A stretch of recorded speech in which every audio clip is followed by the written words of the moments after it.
like most of the time I end years thinking, wow, that was such an incredible year for film. You know, like the art really moved forward in some way this year. We got so many brilliant independent dramas or whatever. And this is not one of those years at all. I did as good as I could to try to diversify what was going to be in this list, but it's a lot of franchises, and there's just not a lot I can do about that.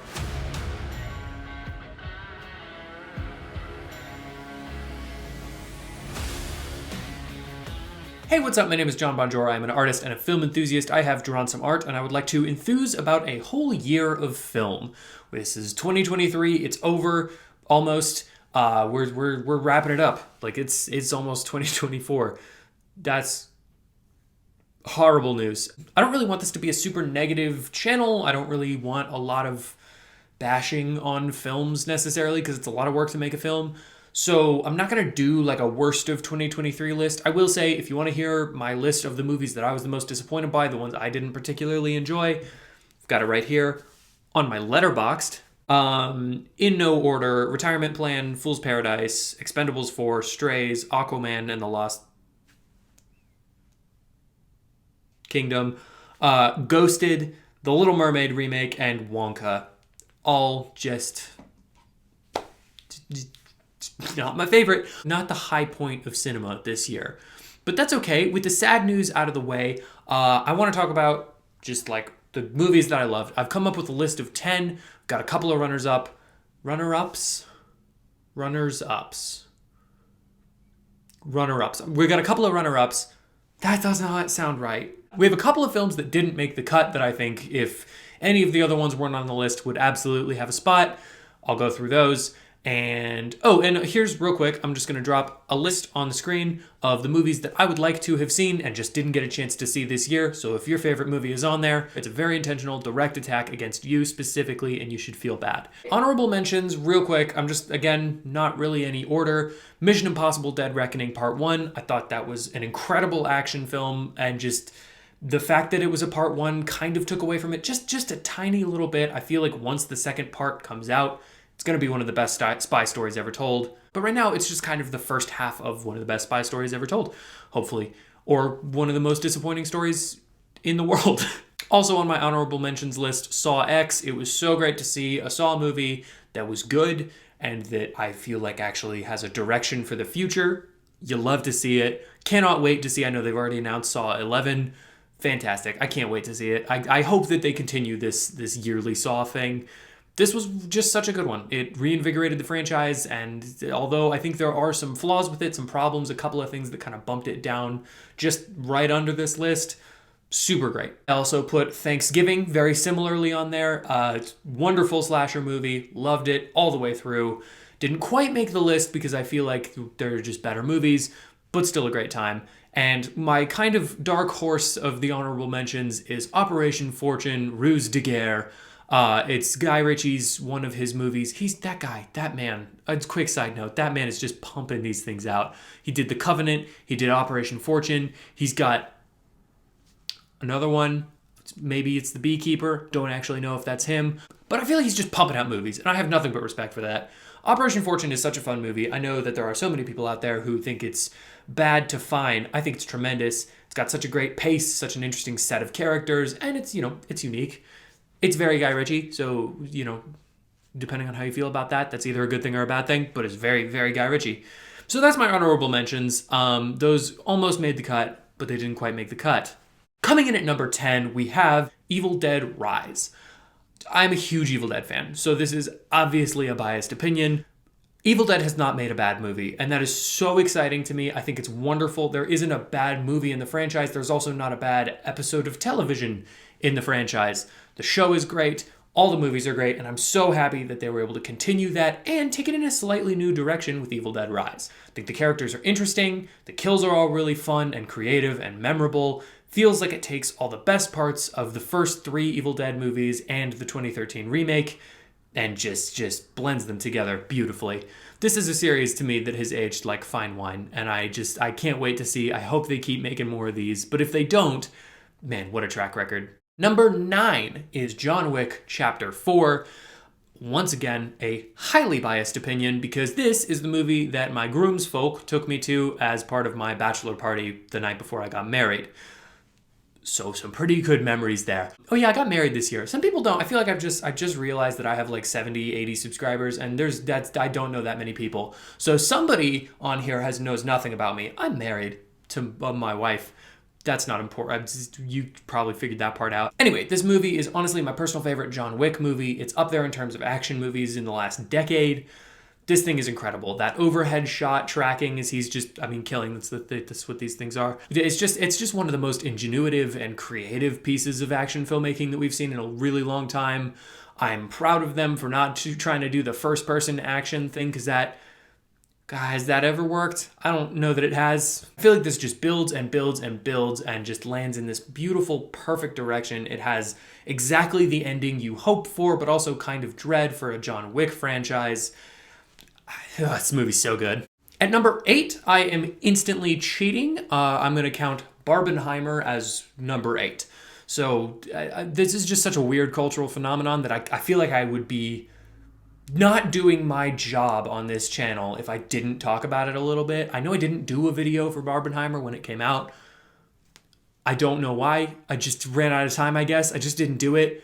So here's my real quick reviews for both of them. Oppenheimer is not Christopher Nolan's best movie, but it's up there. For a movie that basically is just a bunch of courtroom scenes and people walking around and talking, it is one of the most riveting thrillers that has come out this year and certainly in a long time. I feel like this was the movie Christopher Nolan has been trying to make for a really long time, and he finally made it, and he did great. Can't wait to see what he does next. Robert Downey Jr. is a standout for me in this movie because we're used to the Robert Downey Jr. that he normally plays, and his character is nothing like that. Obviously, Cillian Murphy.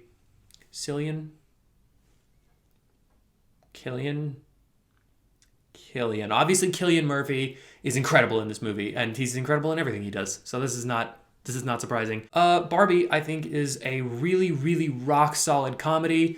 A little bit of drama thrown in.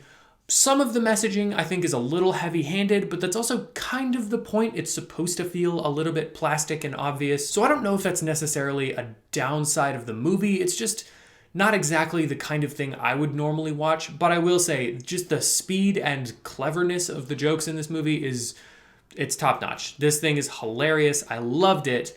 It's just maybe not like, I don't know, there's something that doesn't quite click with me. I've also only seen it one time, so I would love to watch it again. I'm getting that sense, that feeling of like, oh, I should watch that again. So that's always a good sign.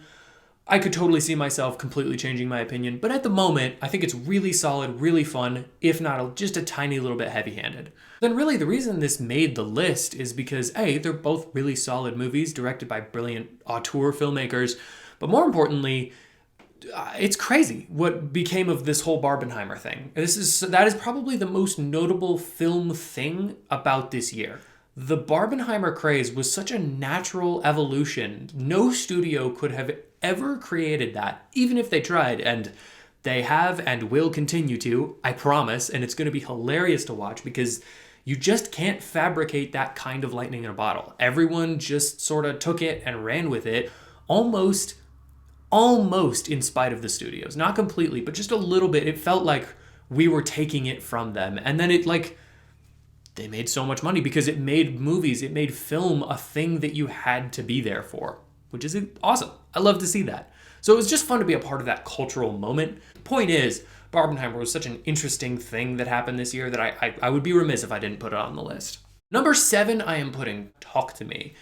Such a creative, ingenuitive horror film. It's completely original. I'm sure it'll spawn a series of sequels, but for now, it is entirely original, based on nothing, coming from nothing, and it scared the shit out of me. It's also made by YouTubers, so that's pretty cool. This is just one of those movies, had me guessing the whole time, kept me right on the edge of my seat, also really invested me in the characters, and I think some of the editing choices are brilliant. I made a video about it, you're welcome to watch it, but for now, that had to make it to my list. An original horror movie that I think really stands alone. Perfect. Coming in at number 6, I have Dream Scenario, also a film, actually. I think I made videos about most of the last several, so I'm gonna stop saying that, but I will say pretty confidently, I've looked at the metrics.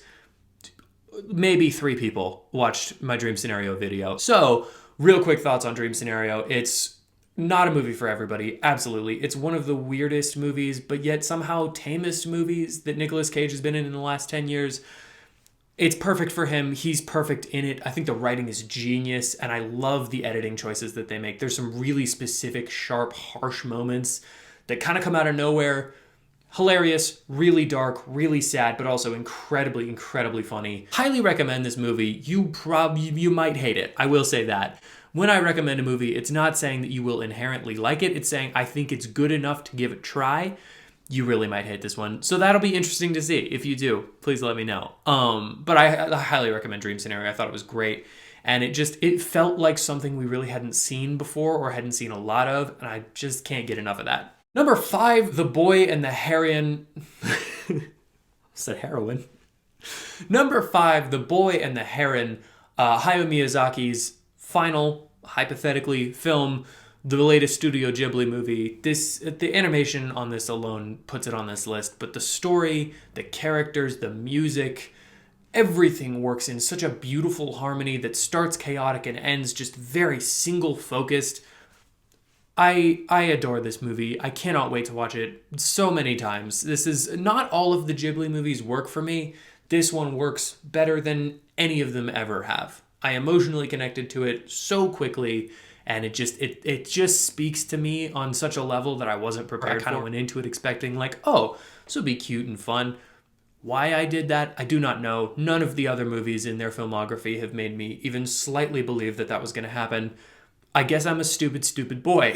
Coming in at number 4, we have Spider-Man Across the Spiderverse. Once again, a movie that the animation alone would absolutely put it on this top 10 list.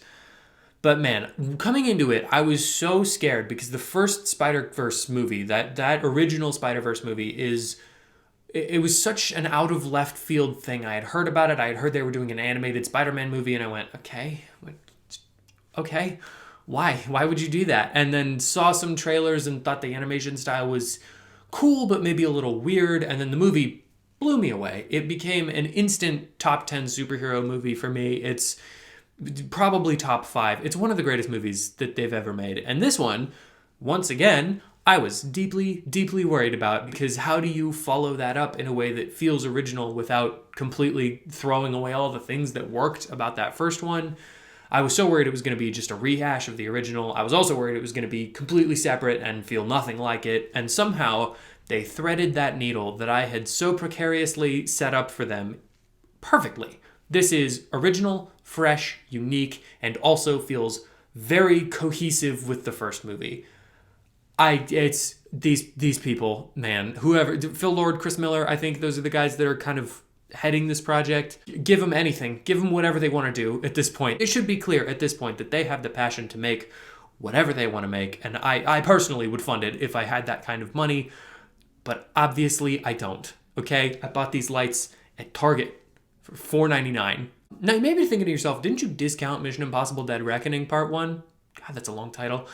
For being a Part 1, when Spider-Man Across the Spider-Verse is also very distinctly a Part 1. And yeah, I did. There's no logic to that. I don't know. Like, I think the only thing that I can say is that Across the Spider-Verse to me felt stronger as its own separate movie than Dead Reckoning. That's the best I got. I think that there's something to the Gwen arc that makes this feel more complete of a movie. And also, I guess part of it is just that they had more surprising moments in it. Dead Reckoning's entire marketing campaign was based around the last section of the film, really. It was the third act, that stunt, the train scene, all of that is all in the marketing. Not inherently bad. There were still some surprises therein, but almost none of the third act of Across the Spider-Verse was in the trailers, in the marketing, at least the ones that I saw. And I really appreciate that. I also think I just didn't know where they were going. The characters are stronger. It's just a stronger movie overall. Why am I defending an argument that you haven't made? I guess, I don't know. I guess that's just the kind of guy I am. That's a bad thing, right? That shouldn't be. Anyway, coming in at number 3 is The Holdovers. I love this movie so much. Just the way that the cast interacts with each other.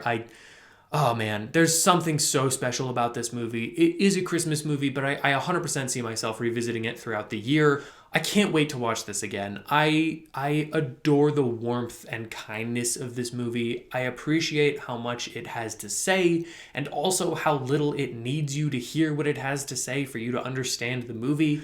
That's what makes this so good to me, is that you can watch it on any level, just pure entertainment or all kinds of subtext, and you'll get something new out of it. I guarantee that the more I watch this film, the more I will get out of it. I hadn't even seen a trailer for it. I just heard some people talking about it, and I went, well, we have the Alamo Drafthouse season pass. We might as well go see it.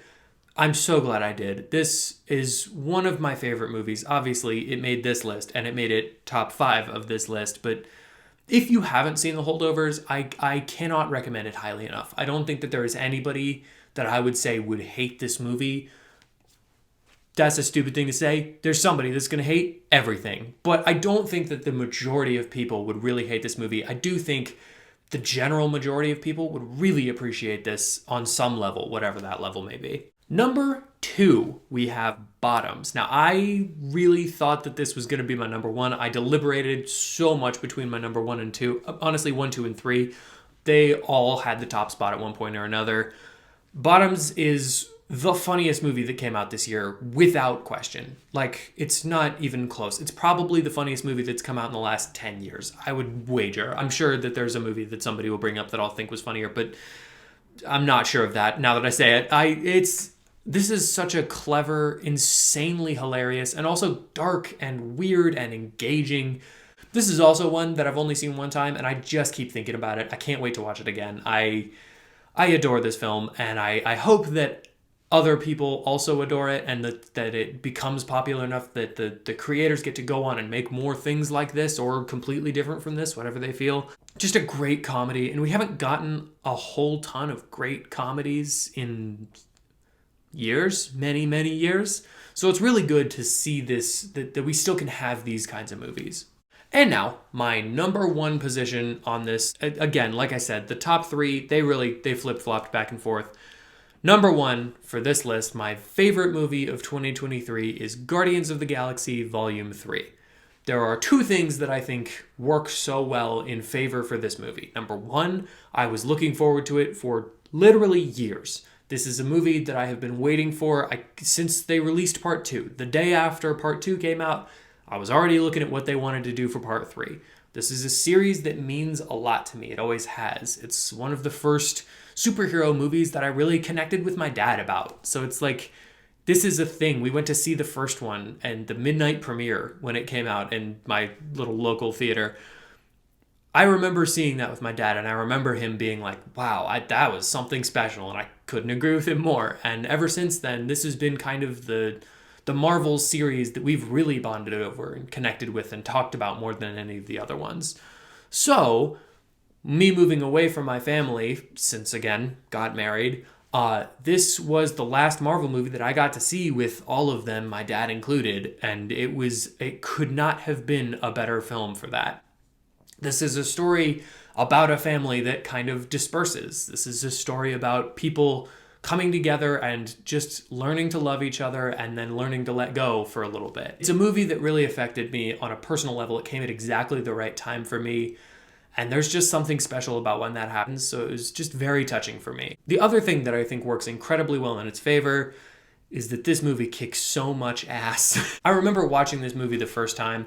We got out of the theater and it hit me that none of the characters that I thought were going to die died. And I was genuinely relieved. These are people that I have grown to love, and so I was so worried. All the rumors coming up to it were Drax is gonna die, Rocket's gonna die, Groot might die. You have all of those in your head, and you try to leave them out. You try to go into the theater and leave all expectations, all feelings on the side, but it's hard to do. And this was one that I couldn't divorce myself from those feelings, those thoughts, and so when nobody died, I was so relieved. And I know that's like a stupid thing because they're fictional characters and I'm like a human real man who's on this earth, this one where we are, where the earth is. But sometimes you just connect with characters, and that's what's so great about film, is that you can connect with characters and grow through these people's stories. And again, it's so funny. This is a James Gunn movie through and through, and I love the things that he does. It knows how to have a good heart, knows how to be funny. The action is spectacular. Easily the best fight scene in a Marvel movie is in this one. This is just a perfect movie as far as I'm concerned. I genuinely don't see any flaws in the film. I'm sure there are some, but I'm just, I guess, blind to them, and I think I'm okay with that. So that's my favorite movie of 2023. That is my list of 2023. 2023 is over. How many times can I say 2023 in the end of this video? What is your list? What movies did you love from 2023 that I put on my list or that I didn't? What am I wrong about? Comment down below. What did you think of this year of film as a whole? Am I crazy for thinking that it wasn't one of the greatest years we've ever had? Or am I wrong in thinking that we had any good movies? Let me know. I'd love to hear your thoughts and talk about it with you. Thank you so much for watching this video and checking out my channel. If you'd like to hear more of my thoughts on movies, comics, TV shows, squishamallows, hit the like button, hit the subscribe button, hit that little bell. Comment down below what you'd like me to talk about next, and I might do some of that. Or don't do any of what I said, because I am not your dad. Thank you so much for watching this video and checking out my channel. Do you need a car that loud? Does anyone need a car that loud?